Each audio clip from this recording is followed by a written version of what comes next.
दो दिवसीय दौरे पर त्रिनिदाद और टोबैको पहुंचे देश के प्रधानमंत्री नरेंद्र मोदी। पीएम कमला ने किया जोरदार स्वागत, दिया गया गार्ड ऑफ ऑनर। आज CM doctor Mohan Yadav students को देंगे मेगा गिफ्ट। 94,234 छात्रों के खाते में 25-25 हजार रुपए करेंगे ट्रांसफर। इंदौर में लव जिहाद को लेकर बवाल, पहचान छिपाने पर हिंदू संगठन के कार्यकर्ताओं ने आरोपी को पीटा। युवक ने कांग्रेस पार्षद से कबूली फंडिंग की बात। वाड्रफनगर में शराब के नशे में स्कूल पहुंचा शिक्षक, मोबाइल में गाना बजाकर किया डांस। शराबी शिक्षक का वीडियो वायरल। कोरबा में कार चालक ने 4 गाड़ियों को मारी है टक्कर, हादसे में 10 लोग घायल, 6 की हालत बहुत गंभीर, चालक गिरफ्तार।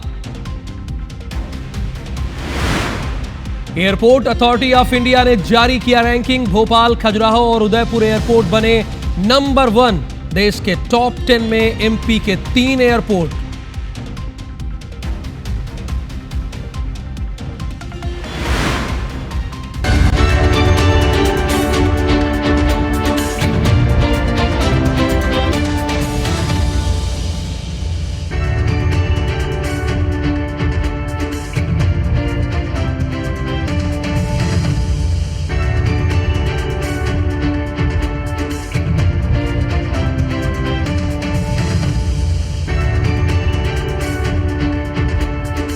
हेडलाइंस के बाद अब नजर डालते हैं सुबह 7 बजे की 7 बड़ी खबरों का रुख कर लेते हैं कि 7 बड़ी खबरें कौन कौन सी हैं। तो सबसे पहली खबर का रुख करेंगे। अमित शाह 2 दिवसीय महाराष्ट्र के दौरे पर रहेंगे, यह हमारी पहली खबर है आज की। और दूसरी खबर का रुख करते हैं।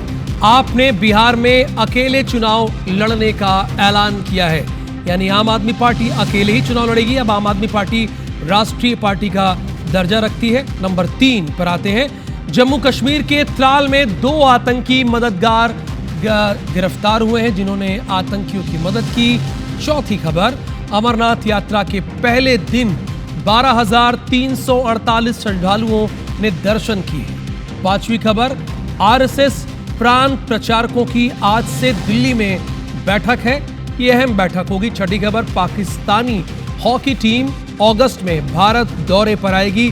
क्रिकेट का खेल हालांकि दोनों देश नहीं खेल रहे हैं, लेकिन पाकिस्तानी हॉकी टीम अगस्त में भारत दौरे पर आ रही है, ये भी एक खबर है। और भारत इंग्लैंड के दूसरे टेस्ट के मैच का आज तीसरा दिन है। भारत ने अब तक बढ़त बना रखी है और शुभमन गिल ने शानदार दोहरा शतक भी लगाया है।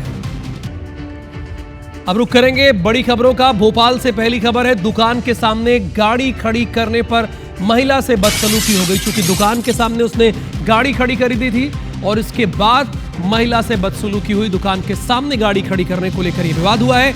महिला का यह आरोप है कि अश्लील इशारे करता है आरोपी वकील। जो अधिवक्ता है वो अश्लील इशारे करता है। अगर आप अधिवक्ता हैं तो आपको ये राइट तो है नहीं। आरोपी ने महिला के कार के चारों टायरों को पंचर कर दिया। जो आरोपी वकील है उसने महिला के कार के चारों टायरों को पंचर कर दिया।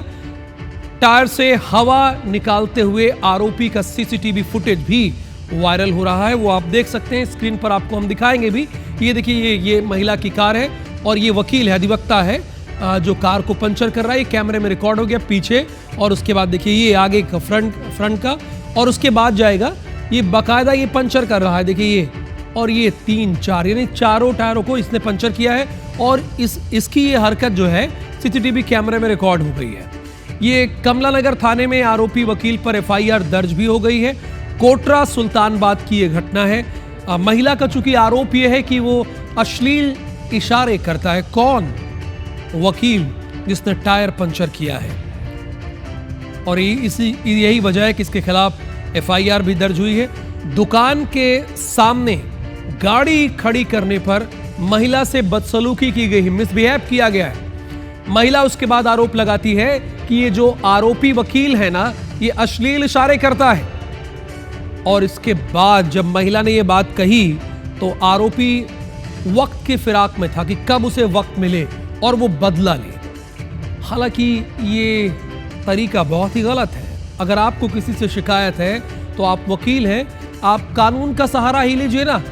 आरोपी ने महिला के कार के चारों टायरों को पंचर कर दिया है, लेकिन ये तस्वीरें रिकॉर्ड हो गई सीसीटीवी कैमरे में। आगे बढ़ने का वक्त हो गया। मंदसौर से खबर है, स्कूल में एयर गन लेकर छात्र पहुंच गया है।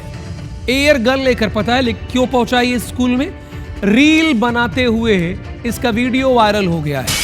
पुलिस ने छात्र को समझाइश दी, चूंकि अभी वो नाबालिग है, छोटा है, वो समझ नहीं पा रहा है, इसीलिए बच्चों को मोबाइल से दूर रखना चाहिए एक समय सीमा तक, और खासकर सोशल साइट से, क्योंकि स्कूल में एयर गन लेकर पहुंचा है। रील बनाते हुए इसका वीडियो वायरल हो रहा है। पुलिस ने छात्र को समझाइश दी है। ये शामगढ़ थाना क्षेत्र का मामला है।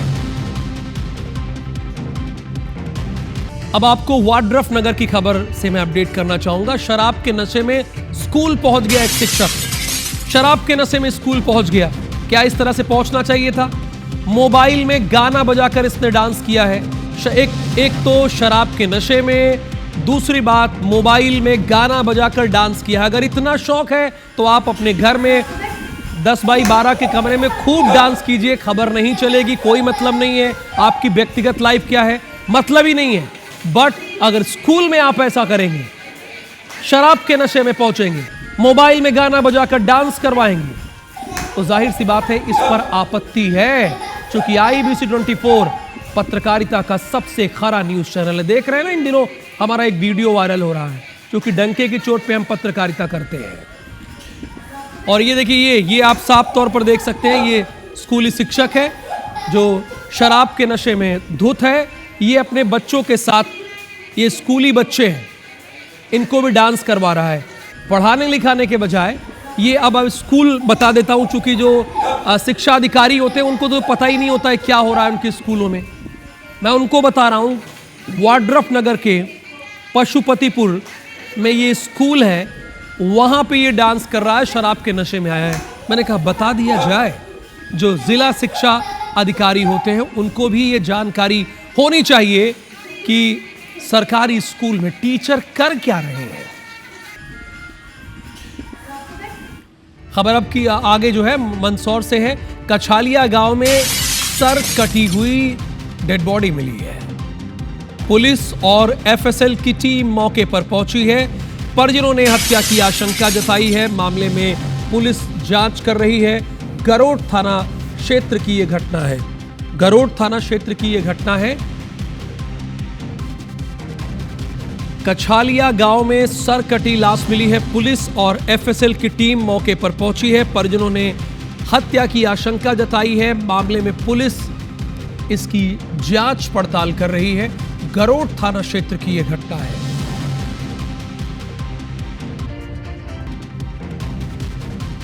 रायपुर से अगली खबर है। रायपुर के खरोरा स्थित बेलदार सिवनी गांव में नाबालिग लड़की की हत्या के आरोपी को पुलिस ने गिरफ्तार कर लिया। आरोपी साहिल धीवर रिश्ते में मृतका का भाई है और उससे एक तरफा प्यार करता है। घटना के दिन आरोपी नाबालिग को घुमाने के बहाने ले गया और दूसरे युवकों से बातचीत करने को लेकर विवाद करने लगा। उसने कहा कि ऐसा तुम नहीं कर सकती। इस दौरान आरोपी ने लड़की को चाकू से गोद दिया और फिर एक बड़ा पत्थर उसके सिर पर दे मारा। वारदात के बाद पुलिस लगातार आरोपी की तलाश में थी और बीती रात उसे रायपुर दुर्ग की एक सीमा पर एक गांव से गिरफ्तार कर लिया। ये जो स्क्रीन पर युवक दिख रहा है ना, ये एक तरफा प्यार में पड़ गया था। ये रायपुर के खरोरा के बेलदार गांव का रहने वाला है। और घटना के बाद जब पुलिस को सूचना प्राप्त हुई और पुलिस के द्वारा विवेचना किया गया, आरोपी की लगातार पतासाजी की जा रही थी। आरोपी को ट्रैक किया जा रहा था। 2-3 टीम उसकी गिरफ्तारी के लिए बनाया गया था। दुर्ग के पास में से गिरफ्तार किया गया है और आज इसमें वैधानिक कार्रवाई संपादित करने के बाद उसको माननीय न्यायालय के समक्ष प्रस्तुत किया गया। खबर मथुरा से है। कथावाचक देवकी नंदन ठाकुर को धमकी मिली है। प्रसिद्ध कथावाचक है, भागवत कथा कहते हैं। देवकी नंदन ठाकुर को फिर जान से मारने की धमकी मिली है। मंदिर कार्यालय के फोन पर ऑडियो मैसेज आया है।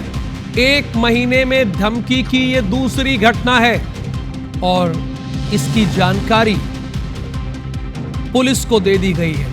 देवकीनंदन ठाकुर वही हैं जो प्रयागराज में जब महाकुंभ का आयोजन हुआ था तो उन्होंने धर्म संसद बुलाई थी और सारे संतों को इकट्ठा करने का कार्य किया था। और अब उन्हीं प्रसिद्ध कथावाचक भागवत कथा कहने वाले देवकीनंदन ठाकुर को जान से मारने की धमकी मिली है और मंदिर कार्यालय के फोन पर एक ऑडियो मैसेज आया है।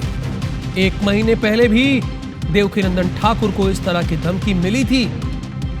पुलिस को यह जानकारी दे दी गई है, लेकिन जो भागवत कथा कहता हो उसको धमकी से भयभीत नहीं होना चाहिए और ना ही देवकीनंदन ठाकुर भयभीत है। लेकिन एक प्रक्रिया है, उन्होंने अपनी बात पुलिस को बताई जरूर है।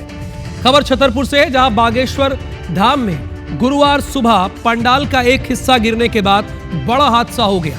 हादसे में एक व्यक्ति की जान चली गई जबकि 11 लोग घायल हो गए, जिसमें 3 की हालत गंभीर बताई जा रही है। बताया यह भी जा रहा है कि हादसा भारी बारिश के चलते हुआ। सुबह तकरीबन 7 बजे बारिश शुरू हुई। बारिश से बचने के लिए बड़ी संख्या में लोग दरबार हॉल में लगे एक बाहरी मंच के नीचे आ गए। बताया जा रहा है कि वाटरप्रूफ कपड़ा में पानी जमा होने से टेंट ढह गया, जिससे उत्तर प्रदेश के रहने वाले 50 साल के एक बुजुर्ग की मौत हो गई। घटना के बाद पुलिस और प्रशासन की टीम मौके पर पहुंचकर बचाव और राहत कार्य शुरू की है। क्रेन और जेसीबी की मदद से मलबे को मौके से हटाया गया।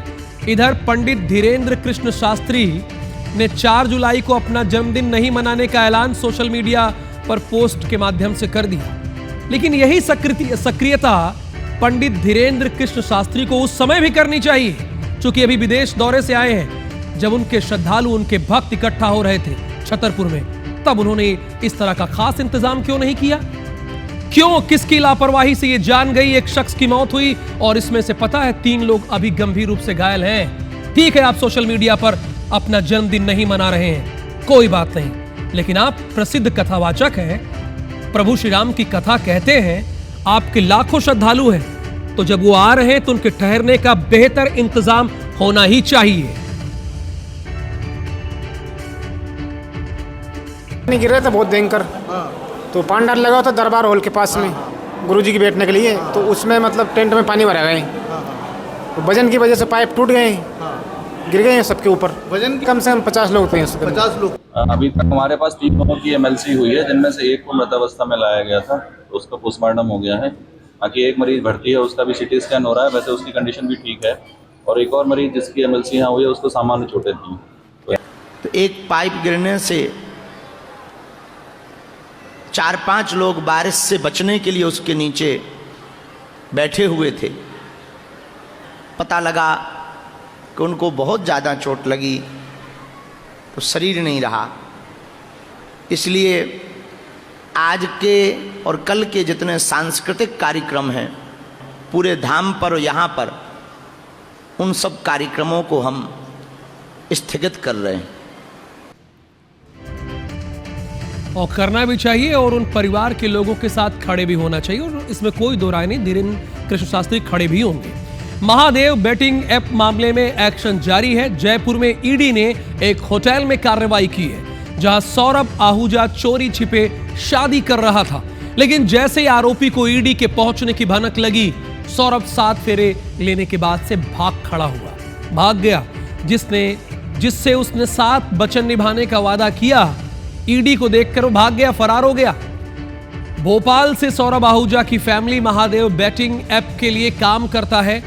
सौरभ सट्टेबाजी, मनी लॉन्ड्रिंग और हवाला से जुड़े कई इस तरह के काम करता है। महादेव बेटिंग ऐप की मास्टरमाइंड सौरभ चंद्राकर की शादी दुबई में हुई थी, जहां शादी पार्टी में प्लेन बुक करने में भी सौरभ आहूजा का नाम सामने आया था। इस मामले में ईडी ने 3 लोगों को फ्लाइट से ही रायपुर ले गए। महादेव बेटिंग ऐप मामले में छत्तीसगढ़ से ईडी की टीम गई थी। छत्तीसगढ़ आबकारी आरक्षक भर्ती आवेदन मामले को लेकर भारतीय जनता पार्टी के सांसद बृजमोहन अग्रवाल ने व्यापम की अध्यक्ष रेणु पिल्ले को एक पत्र लिखा है। अब उस पत्र में क्या खास बात है, क्यों ये खबर बनी है, आप गौर से सुनिएगा। आबकारी आरक्षक भर्ती परीक्षा में 2025 में तकनीकी गड़बड़ी के कारण हजारों अभ्यर्थियों के आवेदन समय पर भुगतान के बावजूद अंतिम रूप से सबमिट नहीं हो पाए। ऐसे युवाओं की शिकायतों को व्यापम नजरअंदाज कर रहा है, जो सुशासन तिहार की भावना और नागरिक केंद्रित शासन के खिलाफ है। बृजमोहन अग्रवाल ने व्यापम अध्यक्ष को इस पर तुरंत कार्रवाई के निर्देश दिए हैं। उन्होंने साफ किया कि बेरोजगार युवाओं के भविष्य से कोई समझौता नहीं होगा। ये केवल एक परीक्षा नहीं बल्कि उनके जीवन और आत्मसम्मान का सवाल है। ये जानबूझकर शासन की छवि को धूमिल करने की कोशिश है, और ये जो शासन की छवि धूमिल करने की जो कोशिश लोग कर रहे हैं, उनके खिलाफ कड़ा एक्शन लेना चाहिए। क्योंकि आप इस तरह का पत्र लिख रहे हैं तो एक्शन तो बनता ही है।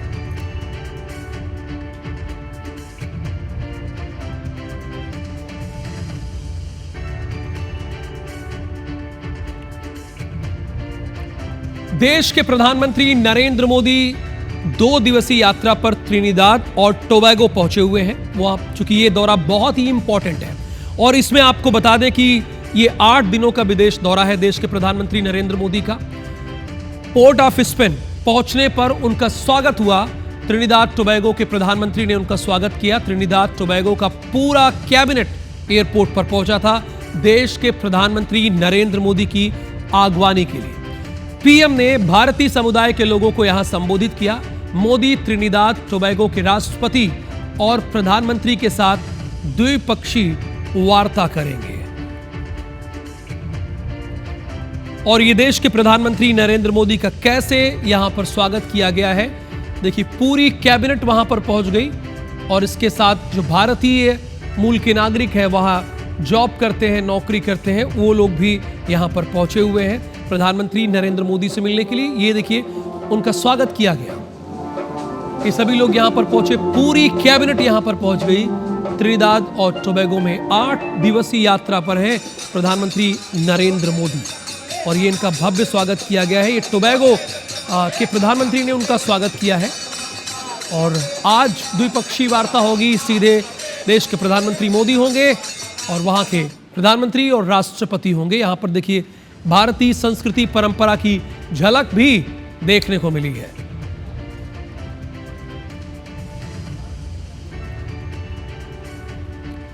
मुख्यमंत्री डॉक्टर मोहन यादव आज छात्रों को प्रोत्साहन राशि देंगे। प्रतिभाशाली विद्यार्थी प्रोत्साहन योजना के तहत ये राशि देंगे।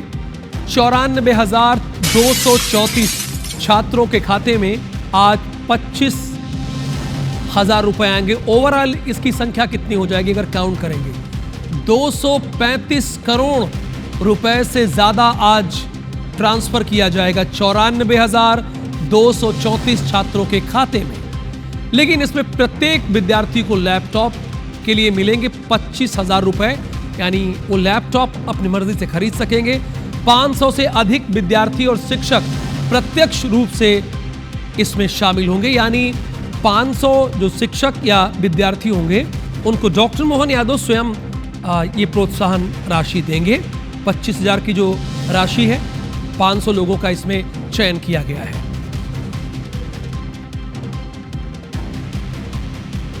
भारतीय जनता पार्टी के नवनियुक्त प्रदेश अध्यक्ष हेमंत खंडेलवाल गुरुवार को उज्जैन पहुंचे। इस दौरान उन्होंने बाबा महाकाल की विधिवत पूजा अर्चना के बाद उनका आशीर्वाद लिया। खंडेलवाल करीब 15 मिनट मंदिर के नदी मंडपम में ध्यान की मुद्रा में बैठकर ध्यान लगाया और बाबा का स्मरण किया। मौके पर भाजपा के कई वरिष्ठ नेता पदाधिकारी मौजूद रहे। मीडिया से बात करते हुए खंडेलवाल ने कहा कि बाबा से प्रार्थना की है प्रदेश, देश, पार्टी और सभी देशवासियों की कुशलता बनी रहे। बता दें कि अपने नए पद की जिम्मेदारी संभालने के बाद खंडेलवाल का पहला दौरा उज्जैन रहा। बाबा महाकाल की नगरी रही। पार्टी के नेतृत्व ने और कार्यकर्ताओं के प्यार से मैं भारतीय जनता पार्टी का प्रदेश अध्यक्ष बना हूँ। मैंने शुरुआत महाकाल के दर्शन करके की। बाबा महाकाल की कृपा मुझ पे, हमारे पूरी पार्टी पे और इस समाज पे बनी रहे, ऐसा मैं कामना करता हूँ। बिहार के खगड़िया में फायरिंग हो गई है और विवाद था जमीन का। जमीन विवाद को लेकर फायरिंग हुई है। युवक के पैर में गोली लगी है। घायल युवक को हॉस्पिटल में एडमिट करा दिया गया। ये तस्वीरें आपकी स्क्रीन के पीछे आ गई। लाइव फायरिंग हुई, देखिए ये। अच्छा, ये बिहार में ही हो सकता है। देखिए ये, जाहिर सी बात है, ये तो लाइसेंसी ही बंदूक इसके पास होगी जो है, और ये फायरिंग की जा रही है जमीन विवाद की वजह से। यहाँ लाठी डंडे चलते हैं, वहां गोली चल रही है जो आपको दिखाई भी दे रहा है, लेकिन कई बार यहां भी गोलियां चल जाती है मुरैना में।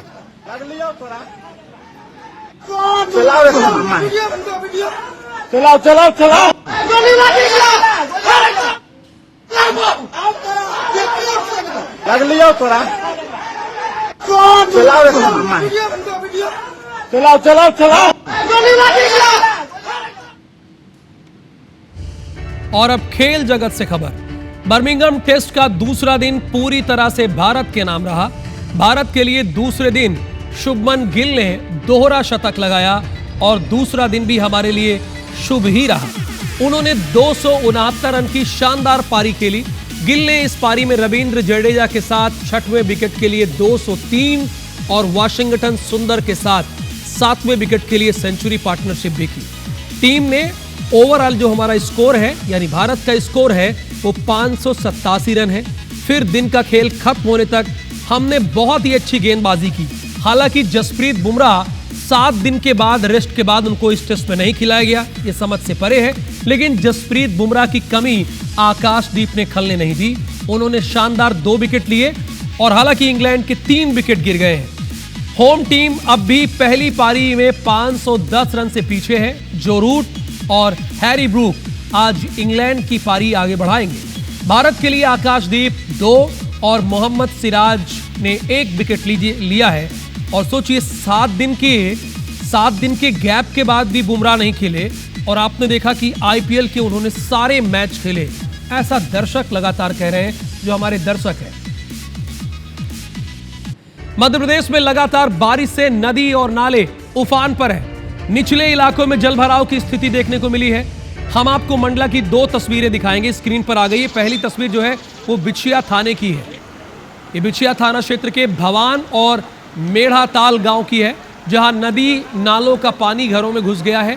बाढ़ जैसी हालात है। वही दूसरी तस्वीर बिछिया थाना क्षेत्र की है, जहां पे चर्रा टोला नाला उफान पर है। नाला पार करते समय गणेश टेकाम नाम का युवक पानी के तेज बहाव में बह गया। घटना की सूचना मिलते ही बिछिया पुलिस मौके पर पहुंची और रेस्क्यू करके उसको ढूंढने की कोशिश लगातार कर रही है।